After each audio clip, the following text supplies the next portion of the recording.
El Colegio de Sinaloa presenta En Curso, una ventana a las actividades de El Colegio de Sinaloa.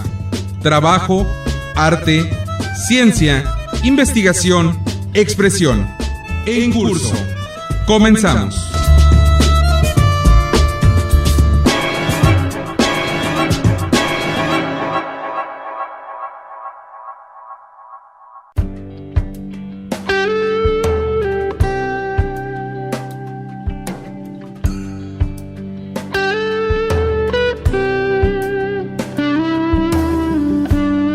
Para contribuir en la difusión del conocimiento, el Colegio de Sinaloa cuenta con una amplia gama de publicaciones que reflejan el carácter multidisciplinario de este organismo público estatal. En esta colección sobresalen los libros y discos compactos, producto de sus proyectos de investigación de la serie Atlas, serie Catálogos, así como obras de los miembros colegiados y autores destacados de Sinaloa.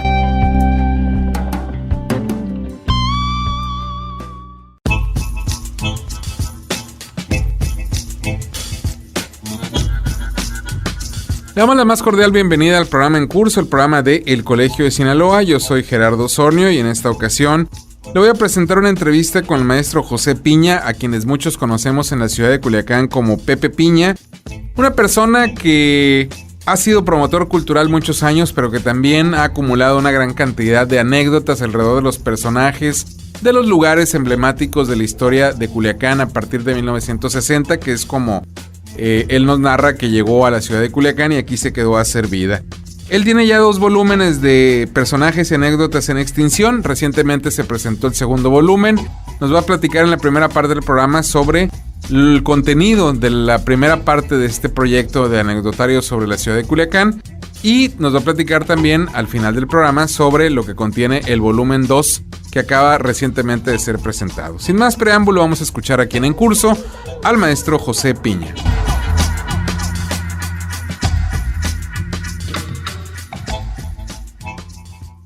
Le damos la más cordial bienvenida al programa En Curso, el programa de El Colegio de Sinaloa, al maestro José Piña, a quien muchos conocemos de cariño como Don Pepe Piña, toda una institución en lo que es la crónica de la ciudad de Culiacán, un hombre lleno de anécdotas, de vivencias y que amablemente pues se ha encargado de compartir con nosotros, y ahora con el segundo volumen de un libro muy interesante, Personajes y Anécdotas en Extinción, volumen 2. Maestro, bienvenido, un placer tenerlo con nosotros aquí en este programa. Al contrario, es para mí un gran honor, sinceramente, que el Colegio de Sinaloa, a quien agradezco que nos hayan invitado por el conducto de Trinidad y del hermano Osornio, como se conoce el hermano Osornio, y ahora que sí, vaya que sí tienes ese don de la hermandad, ¿no? Porque de la educación que has recibido. Tienes esta distinción que te da nuestro amigo Aragón, ¿no? Es el que Jorge, te puso, Jorge. Sí, claro. Muchísimas gracias, claro, estoy muy satisfecho de poder servir en algo a esta ciudad que me ha cobijado durante más de 50 años. Yo llegué aquí en 1961 con la intención de estar un tiempo, pero aquí nos quedamos y aquí estamos. Maestro, pues a mí me gustaría platicar del primer volumen de Personajes y Anécdotas en Extinción, que es un compendio de anécdotas sobre personas que dejaron huella de alguna u otra manera en el folclore, por decirlo de alguna manera, de la gente de Culiacán, y que seguramente habrá cualquier cantidad de personajes en otros lugares del estado de Sinaloa, en la ciudad de Mazatlán, en Los Mochis no se diga, y en cualquier lugar, Mocorito, Angostura, cualquier municipio o cabecera municipal, incluso pueblos, tendrán su repertorio de personajes. Pero en esta ocasión usted escribió en aquel primer volumen de Personajes y Anécdotas en Extinción sobre los de Culiacán. Platíquenos cómo surge la idea y qué tipo de personajes tiene el primer volumen. Bien, la idea surge a raíz de una plática que sostuvimos el maestro Francisco Padilla, a quien le agradezco que haya tomado en cuenta lo que yo le contaba, porque comentando de las instituciones culturales que tenemos en la actualidad, le decía que cuando yo llegué a Culiacán estaba la ciudad muy urbana, era una ciudad muy chica, pero se comportaba de una manera diferente a como es ahora. Y los domingos habían en la Plaza Álvaro Obregón, que estaba muy diferente, tocaba la Banda Sinfónica del Estado, y escuchabas, por ejemplo, la Danza de las Horas, escuchabas la Gioconda, escuchabas temas que no por clásicos eran aburridos, y la gente, el público, el pueblo, en realidad, disfrutaba de eso que es alta cultura para los de ahora. Se acababa de inaugurar prácticamente el Centro Cívico Constitución en 1958, a escasos 3 años, y era el sexenio del general Leiva Velázquez. Todo eso le comentaba al maestro Padilla, y en una ocasión le dije que después hubo un intento de tener a Culiacán en un nivel cultural, pues por diferentes artistas y promotores, como lo fue la maestra Socorro Astol en el renglón teatral, y como lo fue la señora Margarita Sánchez de Corona, la famosa Mago de Corona, la señora Mago, que tenía una sociedad, un club que se llamaba Los Amigos de la Música, y de su propio pecunio ellos se contactaban con la Orquesta Sinfónica del Noroeste, que hacía una temporada cuya sede de la Sinfónica estaba en Guadalajara, o está todavía, y hacía una temporada de otoño que era Nayarit, Sinaloa y Sonora, no me acuerdo si llegaba hasta Baja California.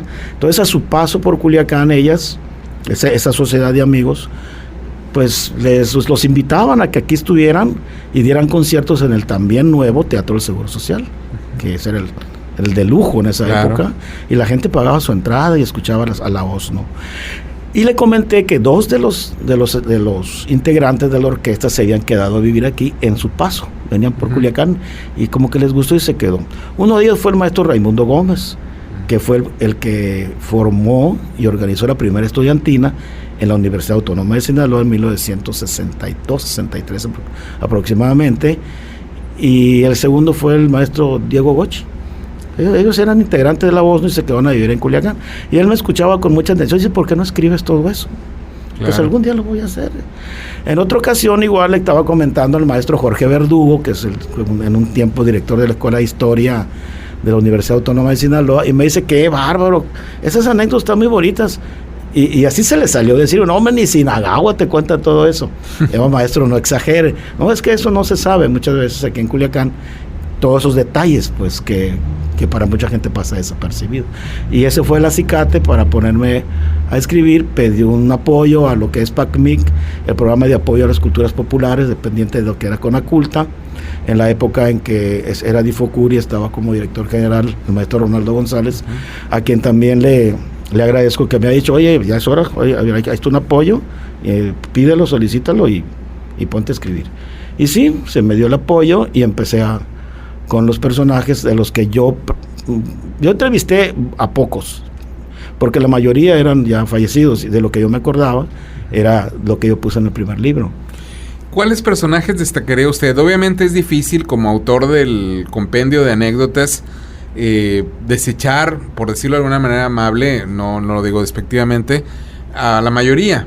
Pero ¿cuáles en el afecto, digamos, en el recuerdo del maestro José Piña, cuáles destacaría más de aquel primer volumen? Bien, primero vamos con el maestro Rodolfo Clarrea, que fue un soñador del teatro. Yo le puse el soñador del teatro, porque él, recién llegado a la Ciudad de México, le hizo mucho la lucha a la actuación. En una ocasión nos contó que él fue extra junto con Roberto Cañedo en sus mocedades. Y sí es cierto, porque en la película de donde sale Joaquín Pardavé, no sé si te acuerdas del título, así era Don Porfirio, algo así. Sí se ve en una platea, se ven que está él, alcanzas a distinguir a Roberto Cañedo y al maestro Clark, como de unos 18, 19 años. Pues él precisamente habla con los directivos de la radiodifusora XSQ, que estaba por la Escobedo, y tenía teatro estudio, y se hacían programas en vivo con música y con todo, y había un piano vertical que tocaba el cotiburgueño en ocasiones, y le pide que, como ya casi no se hacen programas de control remoto, estoy hablando de 1967, pues formar un grupo de teatro y ponerle Teatro CQ en honor a o para darle una connotación a la difusora. Y ahí empezamos a tener un grupo de teatro, del cual salieron, por ejemplo, Diana Torres, que llegó a ser actriz en México, se casó con Salvador Varela, que era el director de la Asociación de Teatro, lo que era Protea, no sé si te acordás, en fin, por decir un ejemplo. Otro personaje popular, pues la famosa Fanny. que no la vio, que no la conoció. Y otro personaje que anda deambulando todavía, que es Mike Estrada, el fotógrafo de las estrellas, porque mucha gente piensa que es un vicioso y que no sé, él se ha viajado por Europa, ha viajado por Nueva York y toda esa parte, no tiene ni un solo vicio. Y él nos proporcionó fotos donde está, por ejemplo, con Emilio Azcárraga Gallán, y el Emilio está abrazando con una sonrisa así de que se nota que no es fingida, pues. Claro. Entonces otro personaje fue don Jesús Prado, que tenía un estanquillo que se llamaba El Maestrín, ahí por Lo Obregón, casi esquina con Colón, y de ahí surgieron muchas celebridades que ahora tienen un nivel de educativo, cultural y económico, pues iban a cenar sus flautitas de estilo Jalisco. El señor venía de Aguacatlán. Otro personaje fue el primer habitante, vamos a decir, de Culiacán, que se preocupó por instalar un grupo de alcohólicos anónimos. Fue el señor Anastasio Moreno, le decían Tacho el Cambalacho.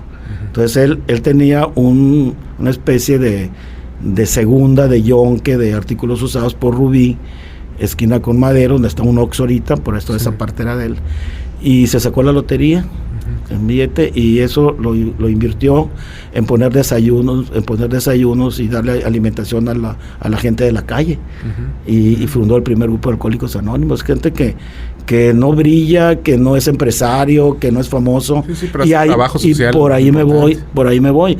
En la última presentación que tuvimos ahora para el 2 de junio, y agradezco al comentarista, a Rosendo Flores Esquerra Chendo, que también es un ciudadano que conoce bastante sobre el desarrollo de esta ciudad. Me dice, en el comentario que hizo, dice, escogió Pepe Piña a gente de bajo perfil. Pero no lo dijo también despectivamente, como lo acabas de mencionar, sino que se tiene que hacer porque los demás ya están. Sí, el empresario famoso o exitoso, el político prominente, el político, pues tuvieron su momento y su fama y perdura, ¿no? Así es, inclusive el delincuente, el asesino, pues, con más razón. Entonces, ¿qué es lo que hace uno? Pues hacer un libro hasta cierto punto sin gustar, aceptar completamente lo que digo, humildad, porque la humildad no es privativa de la gente pobre. Puede haber una persona aristócrata y ser humilde. Está mal empleado el término, la gente humilde, no. La gente humilde es humilde, aunque sea... No es una condición económica, es una actitud de vida completamente. Así es.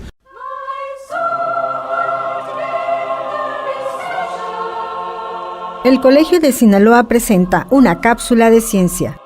En México tenemos un número muy grande de incidencia de piquete de alacrán. Este evento se llama alacranismo o escorpionismo, y se ha vuelto un problema de salud pública porque se presentan de 250 a 280,000 casos por año, problema que se agrava con el deceso de los individuos picados si no se les inyecta el antiveneno. El veneno del alacrán está compuesto por péptidos, enzimas y proteínas. No todas son tóxicas al ser humano.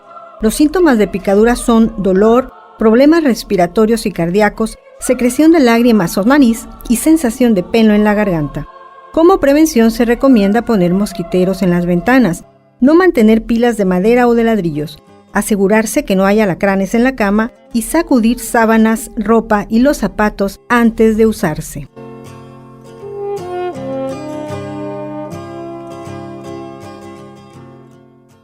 Este programa es apoyado por el Consejo Nacional de Ciencia y Tecnología.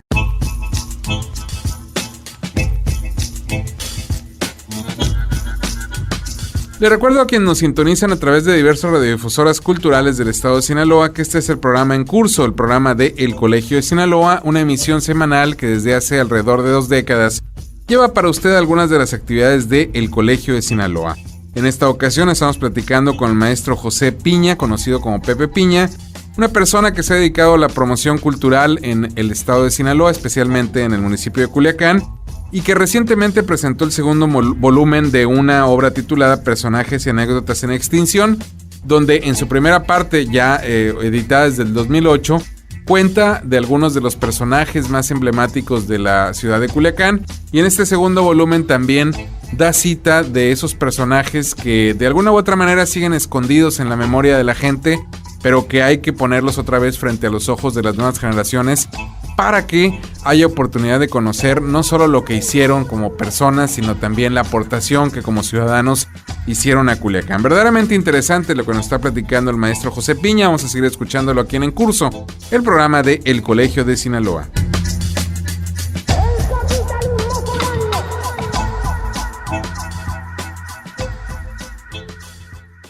Maestro Piña, este segundo volumen, tengo entendido que el primer volumen acaba en determinada época y luego de ahí empieza lo que sería este segundo volumen con personajes quizá más recientes en el tiempo.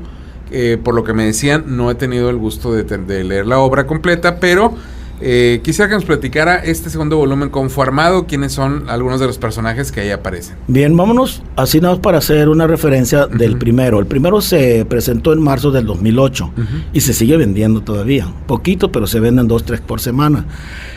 La idea de ese libro fue del momento de que yo llego a Culiacán en 1961.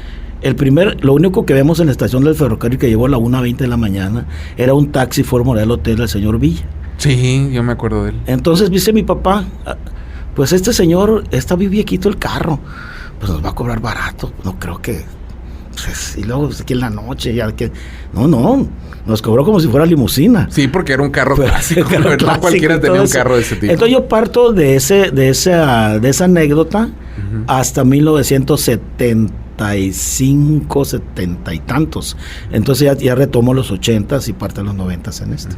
¿Y qué personajes están en este volumen? En el segundo volumen está, por ejemplo, que yo admiro bastante, al señor José Lucas Salomón Portillo, más conocido como el Piti, el capitán piloto aviador, que fue el que tuvo, y que es todavía porque dejó precedente, que comunicó Culiacán con las comunidades serranas cuando no podías llegar ni siquiera aquí a La Noria, a La Mezquitita o a Aymala, porque habían puras brechas. Entonces él, con su compañero Servicio Piti y Líneas Aéreas de la Sierra, tenía una comunicación constante con pueblos tanto de Durango, Sinaloa como de Chihuahua. Y es un personaje que tuvo su participación en esta ciudad y que contribuyó al desarrollo. Sí, claro, indudablemente. Y en una etapa ya modernista, ya ni siquiera romántica, sino que pilotaba sus aviones y aterrizaban en campos donde apenas un piloto muy experimentado como él, el capitán José Juárez Pérez, podían hacerlo. Entonces eso a Culiacán le daba una connotación muy importante porque prácticamente este personaje y su idea de negocio fue el que puso en marcha lo de traslado hotel-aeropuerto. Sí, ahí era pionero. ¿Por qué? Porque los señores que venían de la sierra, pues, ¿dónde iban ahí? Obviamente la gente no sabía a veces dónde hospedarse. Y por el mismo boleto tenían su transportación por un taxi privado que les servía a la compañía. Igualmente, cuando se regresaban a su lugar de origen, iban por ellos a sus casas, los llevaban al aeropuerto y se iban a la sierra. Entonces, eso, por ejemplo, es taxi, claro. Traslado ya venía incluido. Claro. Estamos hablando de 1964. Sí, pioneros de algo que después se involucró con la industria del turismo y que ahora pareciera... Ya viene en el paquete y todo eso. Ese es un personaje. Otro, por ejemplo, es el señor Florencio Lizárraga Aguirre. Ahora que está muy de moda lo que es el reciclaje y todo eso, él ya lo hacía fabricando baterías acumulares de automóvil. Aprendiendo en un taller que estaba aquí, donde estaba el edificio de La Lonja, en unos portales por el Callejón Mina. Entonces él aprendió toda esa situación, e inclusive él reparaba las baterías que usaba el tren tacuarinero. Mire. Sí, pues era el que tenía, y todavía sus hijos continúan con el negocio aquí por Prolongación Solano, ese batería Lizarra. Es otras personas que han estado desde muy temprano aquí en Culiacán, pues encendiendo un progreso, una industria de la transformación que todavía, pues ahora con tanta tecnología, pues ya tenemos mucha oferta, pero ahí no había tanta. Antes de entrar a esta entrevista, usted nos platicaba sobre que, bueno, de este anecdotario la mayoría corresponde a personajes, pero también hablaba de un lugar que es icónico, digamos, para muchos culiacanenses, que es un bar conocido como el Guayabo. Si nos puede platicar, porque sería una excepción, no es un personaje, no es un personaje, porque mira, este sitio que fue visitado durante años por personajes de la literatura, de la cultura y todavía, inclusive gobernadores del estado, funcionarios, pues se puso de moda prácticamente. Pero ¿a qué era antes? Era una cantina, así lo pongo, de mala muerte, que se llamaba El Viajero. ¿Por qué? Porque la carretera, se desvió el tráfico cuando se hizo el Solano, el tráfico pesado lo desviaron, era una especie de libramiento que tenía Culiacán para que no pasaran por el Madero. Entonces ahí del Viajero pues estaba en la famosa cuchillita, y ahí llegaban y algunas personas y continuaban su viaje. y se vendía cerveza de todas marcas, no había exclusividad. Y no había esa situación de la cultura. Lo que pasa es que había un negocio anterior, contiguo, o lo que es la Riva Palacio, y ahí es donde se reunía. Yo ahí conocí, por ejemplo, al maestro Roberto Fernández, que fue director de Radio UAS, al doctor Terán, al maestro Sinagawa, a mucha gente. Pero al momento de que aquí en Culiacán, tú sabes, lo has visto porque eres muy sociólogo, el fenómeno de cuando un negocio tiene mucho éxito, tratan de comprarlo para hacer un lavadito. Entonces ahí le llegan al precio, compran el negocio, le cambian el kilo, y se va para abajo. Entonces la gente se empezó a meter al otro. Y lo notaron muy humilde, pero ahí estaba el Negrumo jugando ajedrez. Sí, claro. Y jugando dominó. Otro gran personaje. Ahí estaban los señores de su época. Entonces empezaron a meter en una gran orquesta que dirigía don Cuauhtémoc Álvarez, que fue director de la Sinfónica de la UAS, con puros maestros. Entonces la gente empezó a asistir ahí, y era un lugar tranquilo, sin ningún problema. Pasó lo mismo otra vez, que a raíz de varios cambios, hubo una época en que bajó, pero luego volvió a subir.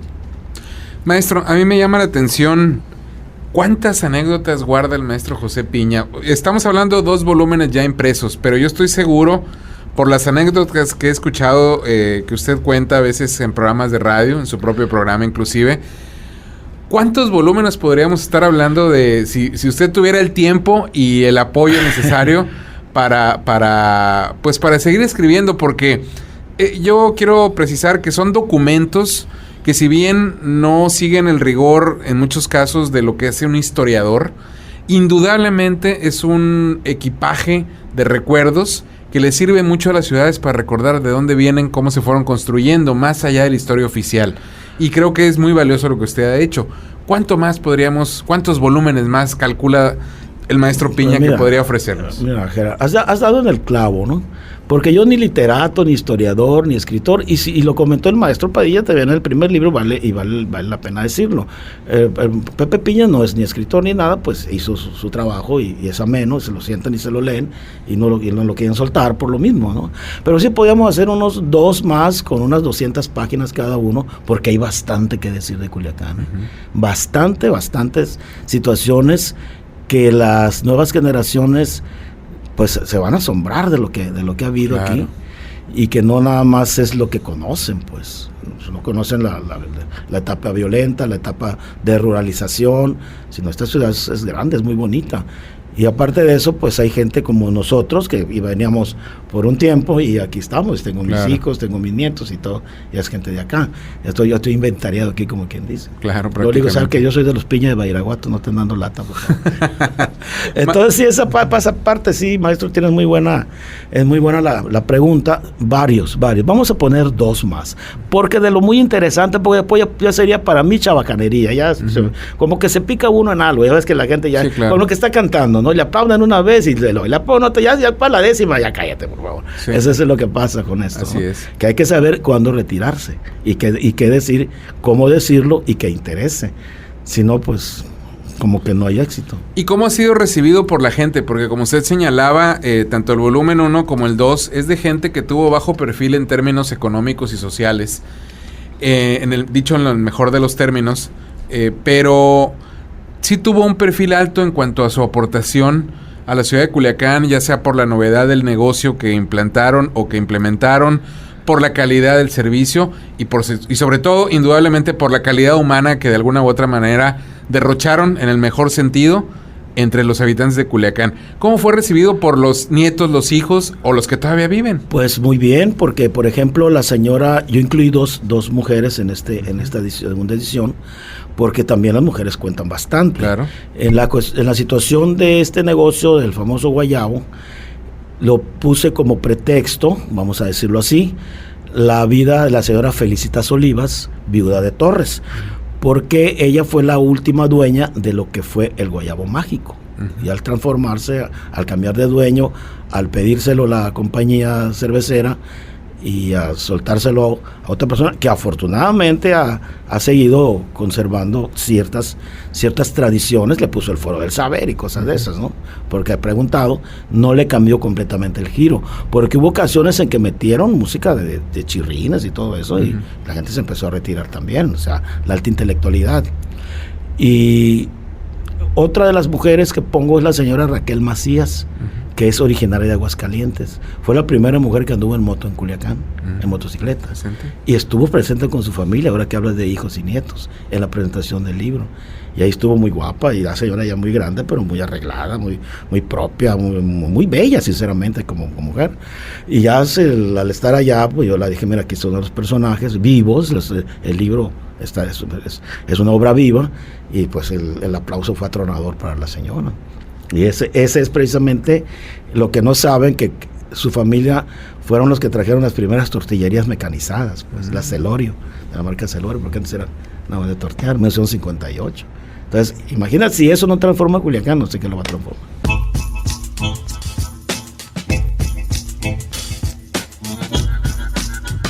Estamos a punto de terminar, le agradezco su atención a este programa, lo invito para que siga en compañía de esta emisora y también para que nos acompañen la próxima semana. Le reitero que hoy tuvimos al maestro José Piña platicándonos sobre personajes y anécdotas en extinción, una obra que ya se divide en 2 volúmenes, el volumen más reciente, el número 2, presentado recientemente en la ciudad de Culiacán, y verdaderamente sabrosa la plática sobre las anécdotas de los personajes de la capital sinaloense. Seguramente en otros lugares del estado habrá cualquier cantidad de historias que valen la pena ser recopiladas y ser contadas no solo de manera oral, sino también que queden en testimonio escrito.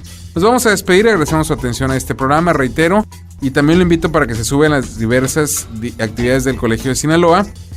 Puede obtener horarios y días o información precisa acudiendo a la ciudad de Culiacán, a la calle Antonio Rosales 435 Poniente, código postal 80,000, o también llamando en la capital del estado sinaloense en horas de oficina a los teléfonos 716-1046 y 716-1050, ambos con la 667. También puede obtener información de El Colegio de Sinaloa entrando en la red a www.elcolegiodesinaloa.gov.mx o enviando un correo electrónico solicitando información a coldecin@yahoo.com.mx. Yo soy Gerardo Sornio y esto fue una emisión más de En Curso, el programa de El Colegio de Sinaloa.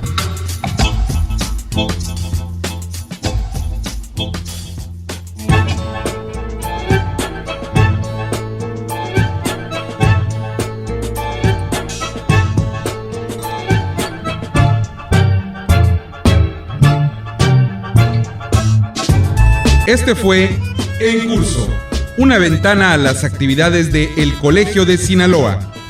La próxima semana, usted tiene una cita a la misma hora en esta misma estación con En Curso, el programa de El Colegio de Sinaloa.